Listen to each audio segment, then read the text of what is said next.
So நம்ம இன்னைக்கு Chettinad chicken gravy பண்ண போறோம். ஸோ அதுக்கு தேவையான இன்கிரீடியன்ஸை முதல்ல சொல்லிடுவோம். ஓகேவா? சிக்கன், கடலை பருப்பு, எண்ணெய், தக்காளி, வெங்காயம், சோம்பு, ஜீரகம், மிளகு, தனியா, வரமிளகாய், கருவேப்பிலை, இஞ்சி பூண்டு விழுது, மஞ்சள் தூள், உப்பு, கொத்தமல்லி, மிளகாய் தூள், ஏலக்காய், பட்டை, கிராம்பு, பிரிஞ்சி இலை, அன்னாசிப்பூ, மராத்தி முட்டு. ஸோ இப்போ தேவையான பொருட்கள் சொன்னதுக்கு அப்புறம் போன்லெஸ் சிக்கனா போனோட எடுத்துக்கலாமா? போனோடவே எடுத்துக்கலாம், எதுவும் பிரச்சனை இல்லை. எப்படி கிடைக்குதோ அப்படி எடுத்துக்கலாம். ஓகே. ஆனா எனக்கு இந்த செட்டிநாடு சிக்கன் கிரேவிக்கு இவ்ளோ கடலை பருப்பு இவ்ளோ தேவையா? இல்ல சும்மா ஒரு டேபிள் ஸ்பூன் அளவுக்கு. அதானே பார்த்தேன். நிறைய எடுத்து வச்சோம்னா கொஞ்சம் அதிகமா போட்டு வேற ஏதாவது பண்ண டேபிள் ஸ்பூன் அளவுக்கு தான். Okay fine. இதுல எல்லாமே ஒரு டேபிள் ஸ்பூன் அளவு. அதை ஃபர்ஸ்ட் டோஸ்ட் பண்ணிக்கணும். அதுக்கப்புறம் அதை கிரைண்ட் பண்ணி வச்சுட்டு அதுக்குள்ள நம்ம வெங்காயம் தக்காளி எல்லாம் வதக்கிட்டு சிக்கன் அதுல ஆட் பண்ணி அதுக்கு தேவையான ஸ்பைசஸ் எல்லாம் போட்டு. நான் சொல்லும் போது எல்லாம் ஈஸியா தான் இருக்கு. ஒரு நிமிஷத்துல முடிஞ்சிருது. செய்யும் போதுதான் 40 மணி நேரம் ஆகுது. சரி ஓகே. இப்ப ஃபர்ஸ்ட் வந்து ஸ்டார்ட் பண்ணணும்ட்டீங்க. அதுக்கு நான் என்ன பண்றேன் அப்படின்னா கடாயா உங்களுக்கு பேனா? கடாய் கொடுத்தாலே ஓகே. கடாயா? ஓகே இருங்க நம்ம ஆன் பண்ணிடலாம்.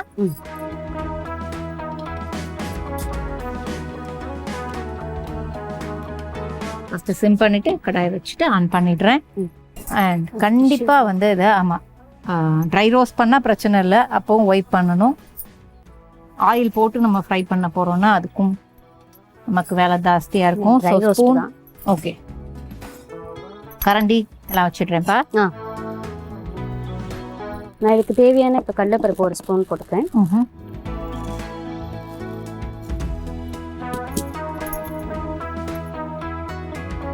சோம்பு தேவையான அளவு எல்லாமே ஒரு ஸ்பூன் சொல்லிட்டாங்க. சீரகம், மிளகு, முழு தனியா, வரமிளகாய் ஒரு 3 போட்டுக்கிறேன். கொஞ்சம் கருவேப்பிலை. நான் வந்து ஒரு அரைக்கிறதுக்காக ஒரு ஏலக்காய், லவங்கம் 2 போடுறேன். கொஞ்சம் பட்டை, அது கொஞ்சம் கொஞ்சம் கல்பாசி ஒரு பிஞ்சா. இது வரைக்கும் நல்லா டோஸ்ட் பண்ணிடுவேன். அடுப்பு வந்து லோ ஃப்ளேமில் வச்சு இது பண்ணிக்கணும், கருகாம. என்னதான் 1000 சொல்லுங்க, இந்த அரைச்சி போடுற அந்த ஒரு விஷயம், அதுவும் இந்த ட்ரை ஃப்ரை பண்ணி போடுறோம்ல, ஆமா அதோட டேஸ்ட் எதுக்குமே வராது. மோஸ்ட்லி செட்டிநாடு இதுனாவே இது ட்ரை ரோஸ்ட் பண்ணி அதை கிரைண்ட் பண்ணி போட்டாதான் அந்த ஃப்ளேவர் கிடைக்கும். இருக்கு செட்டிநாடு மசாலா நிறைய இருக்கு. ஆமா இதுக்கு நம்ம பேசிக் மசாலா பேசிக் தான். ஆமா ஓகே. ஏன்னா நம்ம செட்டிநாடு மசாலா பாத்தீங்க அப்படின்னா அது ஒரு நம்ம எப்படி ப்ரொவிஷன் லிஸ்ட் போடுவோம்ல, அது மாதிரி போக்கிட்டே இருக்கு. இந்த மசாலாலாம் நான் கேள்வி கூட பட்டது இல்லையேப்பா. பட் அதெல்லாம் வந்து என்னமா கீழே விழுந்து சார் எடுத்து பரவாயில்ல, இவ்வளவுதானே, நான் எடுத்து போடுறேன் பேபி. ஓகே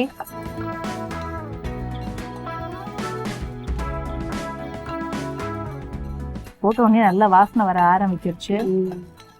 அதோட ரா ஸ்மெல் போனோடனே எடுத்து அதை நல்லா ஆற வச்சுட்டு அரைச்சிட்டு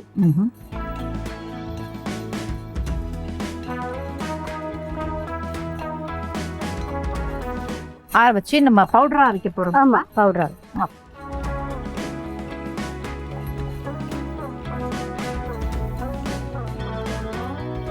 இதுல தேவைப்பட்டா நம்ம முந்திரி வேணும்னா முந்திரி போடலாம். இன்னும் கிரேவி வந்து நல்லா டேஸ்ட் கொடுக்கும்.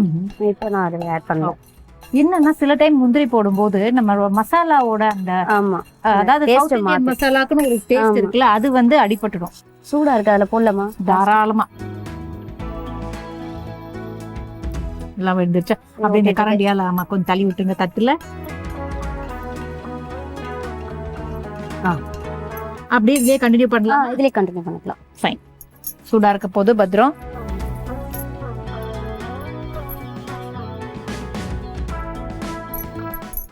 ஆன் பண்ணிக்கலாமா? ஆன் பண்ணிக்கலாம். அது ஒரு பக்கம் ஆன் பண்ணி அதுல என்ன பண்றோங்கிறத பாக்கிறதுக்கு முன்னாடி ட்ரை ரோஸ்ட் பண்ணது வந்து பொறுத்த வரைக்கும் கொஞ்சம் நம்ம சிம்ல தான் வச்சு பண்ணோங்கிறதுனால தொடர அளவுக்கு தான் சூடு இருக்கு. ஒரு 2 நிமிஷத்துல அதை அரைச்சிடலாம். அதுக்குள்ள மற்ற வேலைகள் தேவையான ஆயில் போட்டுக்கலாம்.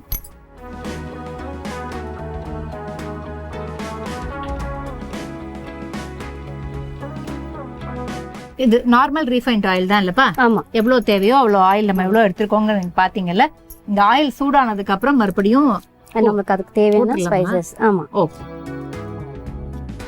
ஸோ ஸ்பைசஸ் என்னென்ன எடுத்திருக்கோமோ அதை நீங்க அப்படியே நேம் பண்ணிட்டு ஏலக்காய், பட்டை, லவங்கம், பேலி, பிரியாணி இலை, அன்னாச்சி மட்டும். ஓகே, இந்த ஸ்பைசஸ் மட்டும். ஓகே, ஒரு பிஞ்ச் ஆஃப் வந்து சோம்பு அந்த ஃப்ளேவருக்காக. ஓகே, ஸோ வெங்காயத்தை முதல்ல போட்டுருவோம், அதுக்கப்புறம் மற்ற விஷயங்கள்லாம் பேசலாம்.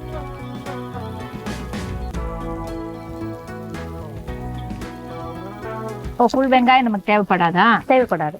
தேவையான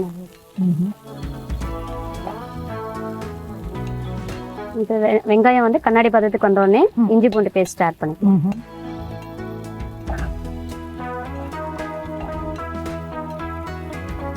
இது மட்டும்தான் நமக்கு வந்து ஒரு டேஸ்ட், ஒரு ஃப்ளேவர் எல்லாமே சொல்லலாம். ஏன்னா மற்றதெல்லாம் நார்மலா நார்மல் சிக்கன் போடுற மாதிரி. வெங்காயம் வதக்கிறது, தக்காளி வதக்கிறது, இதெல்லாம் வெரி நார்மல். எல்லா ரெசிபிக்கும் அதை பண்ணாம நம்ம பண்ணவே முடியாது.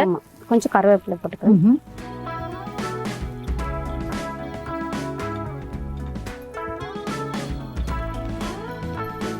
ஆயில்ல இருக்கிற ஸ்பூன் வேணும்னா எடுத்துக்கலாம், வேணும்னா எடுத்துக்கோங்க. நான் ஒயிட் பண்ணி தரேன். ஓகேவா?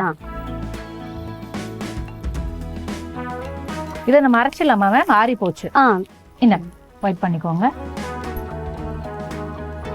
அடுத்த இன்கிரீடியன்ட் நம்ம வந்து இஞ்சி பூண்டு விழுது.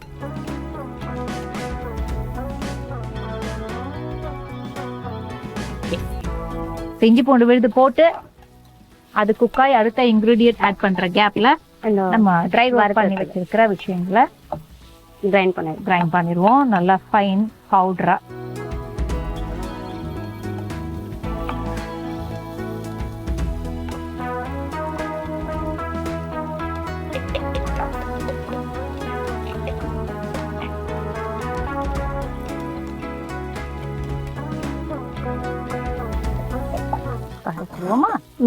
சில வேற ஏதாவது சேர்க்கணும் இல்ல?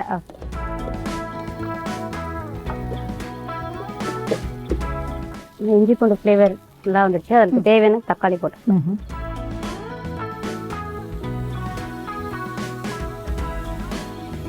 ஓகே, இந்த தக்காளி வதங்குற கேப்ல இதை மட்டும் இல்ல, இன்னொரு 4 வீட்டுல வேற ஏதாவது அரைக்கணும்னா கூட அரைச்சிட்டு வரலாம். அப்புறமும் தக்காளி வதங்கிட்டு இருக்கும், அவ்வளவு டைம் எடுக்கும். சீக்கிரம் வதங்குறதுக்காக கொஞ்சம் சால்ட் ஆட் பண்ணிக்கலாம். ஓகே, கையில எடுத்து கொள்ளலாமா? தாராளமா. உங்களுக்கு உப்பு மட்டும் கையில தான் போட்டாகணும், அதனால நீங்க தாராளமா கையிலேயே ஆட் பண்ணுங்க.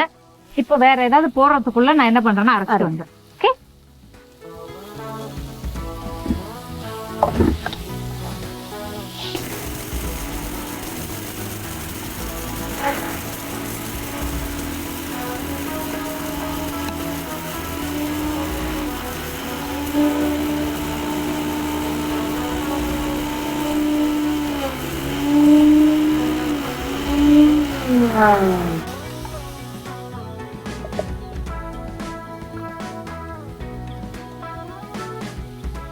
நல்லாவே பவுடர் ஆயிடும். போதும். ஓகே இல்ல?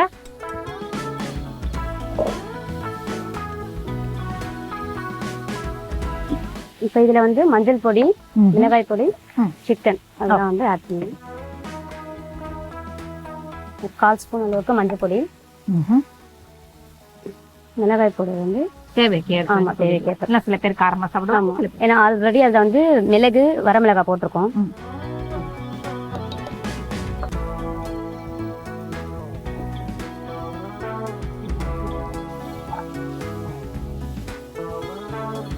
இது ஆல்ரெடி சிக்கன் வந்து வாஷ் பண்ணி வச்சிருக்கோம், அதை ஆட் பண்ணிக்கலாம்.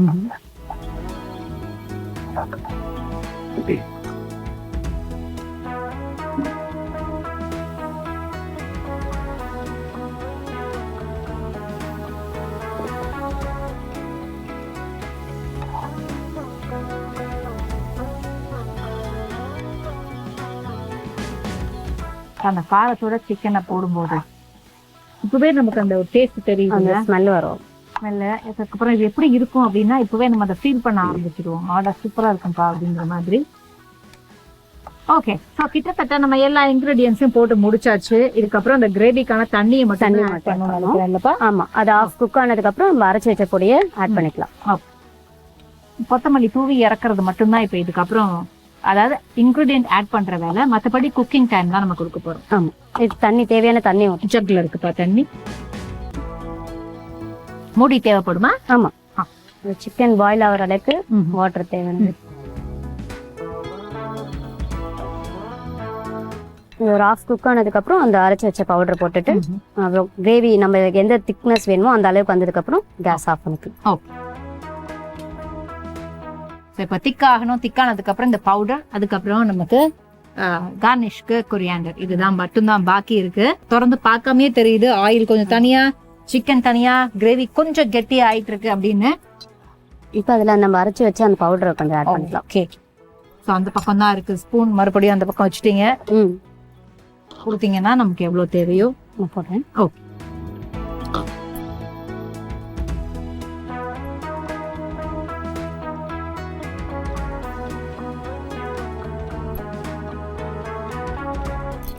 ஒரு 3 ஸ்பூன் போதுமாப்பா? அது போதும்.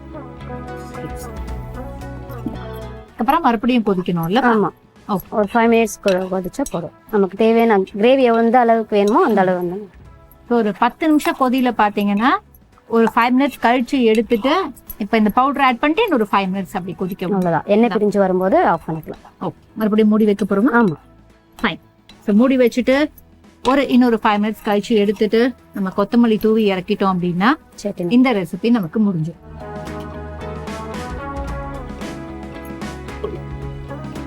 ஓகே. ஸோ இப்போ ஓபன் பண்ணி பார்க்கலாம். இன்னொரு 5 நிமிஷம் ஆயிருச்சு.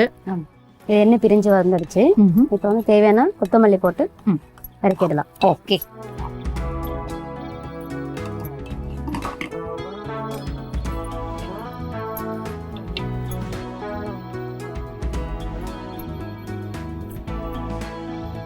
இது இன்னும் கொஞ்சம் ஃப்ளேவரா கிடைக்கிறதுக்கு கொஞ்சம் கருவேப்பிலையும் அந்த ஃப்ளேவருக்காக போட்டு.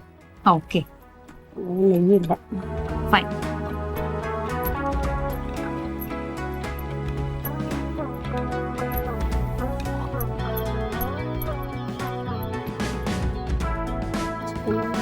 வெந்துருச்சா செக் பண்ணுங்க.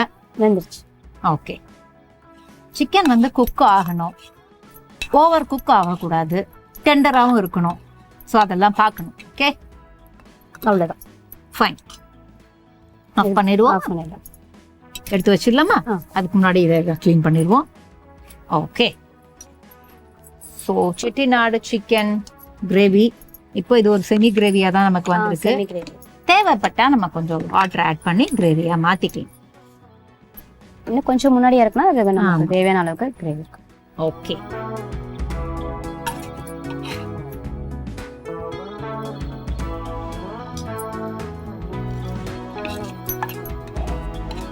எப்படி பாருங்க, ஆவி பறக்க இருக்கா, அதுவே அடி தூளா இருக்கு அப்படிங்கறதா உண்மை. ஓகே. ஸோ இப்போ கொத்தமல்லி தூவ போறோம். ஃபைனல் டச் கார்னிஷ்க்கு. அவ்வளவுதான். ஸோ இப்போ இதை எப்படி செஞ்சோம் அப்படிங்கிற செய்முறை விளக்கத்தை பார்த்துடலாம். ஸோ ஃபர்ஸ்ட் ட்ரை ரோஸ்ட் பண்றதுக்கான விஷயங்களை நம்ம கடாயில ஆட் பண்ணோம். என்னென்ன அப்படின்னா பிரிஞ்சி இலை, பட்டை, கிராம்பு, ஏலக்காய், அன்னாசிப்பூ, மராத்தி மொட்டு, கொஞ்சம் சோம்பு, ஜீரகம், கடலைப்பருப்பு, முழு மிளகு, முழு தனியா, வரமிளகாய், கருவேப்பிலை, இது எல்லாத்தையும் போட்டு நல்லா ட்ரை ரோஸ்ட் பண்ணணும். ட்ரை ரோஸ்ட் பண்ணிட்டு அதை ஆற வச்சு அரைச்சிக்கணும். அதுக்கப்புறம் ஒரு கடாய் வச்சு கடாயில தேவையான அளவுக்கு எண்ணெய் விட்டு மறுபடியும் பட்டை, கிராம்பு, ஏலக்காய் இது எல்லாத்தையும் போட்டுட்டு நல்லா பொரிஞ்சு வந்ததுக்கு அப்புறம் கொஞ்சம் சோம்பு போட்டுட்டு அதுக்கப்புறம் நன்றாக நறுக்கிய வெங்காயம், வெங்காயத்தை தொடர்ந்து இஞ்சி பூண்டு விழுது, இஞ்சி பூண்டை தொடர்ந்து தக்காளி இது எல்லாத்தையும் போட்டுட்டு தக்காளி வதங்கறதுக்கு உப்பையும் போட்டு தேவையான அளவுக்கு மஞ்சள் தூள், தேவையான அளவுக்கு மிளகாய் தூள் பார்த்துட்டு உப்பையும் சரி பார்த்துட்டு அதுக்கப்புறம் எல்லாம் ஓகே கொஞ்சம் ரெடி ஆயிடுச்சுன்னு தெரிஞ்சதுக்கு அப்புறம் நம்ம கிளீன் பண்ணி வச்சிருந்த சிக்கனை போடுறோம். சிக்கனை போடுறதுக்கு அப்புறம் சிக்கன் கொஞ்சம் குக் ஆனதுக்கு அப்புறம் தண்ணி ஊற்றி ஒரு 5 மினிட்ஸ் அதை வந்து ரா சிக்கனா இருக்கு இல்லையா குக் ஆகணும்னு விடணும். குக் ஆனதுக்கு அப்புறம் நம்ம இப்ப அரைச்சி வச்சிருக்கோம்ல அந்த பவுடரை ஒரு 5 நிமிஷம் கழிச்சு ஆட் பண்ணிட்டு அதுக்கப்புறம் மறுபடியும் இன்னொரு 5 மினிட்ஸ் குக் பண்ணணும். குக் பண்ணி ஓகே இது செட்டிநாடு சிக்கனா ரெடி ஆயிருச்சு அப்படின்னு தெரிஞ்சதுக்கு அப்புறம் கொத்தமல்லியும் லைட்டா மீதம் இருந்த கருவேப்பிலையும் போட்டு இறக்கிட்டோம் அப்படின்னா இதுதான் செட்டிநாடு சிக்கன் கிரேவி.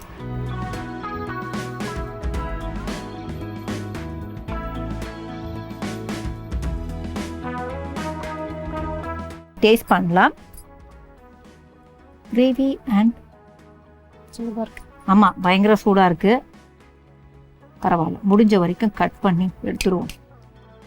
நல்லா போனா இருக்கா, அதனால கொஞ்சம் அதை வந்து நம்ம கொஞ்சம் ஆறுன அப்புறம் தான் சாப்பிட முடியும். இருந்தாலும் பரவாயில்ல.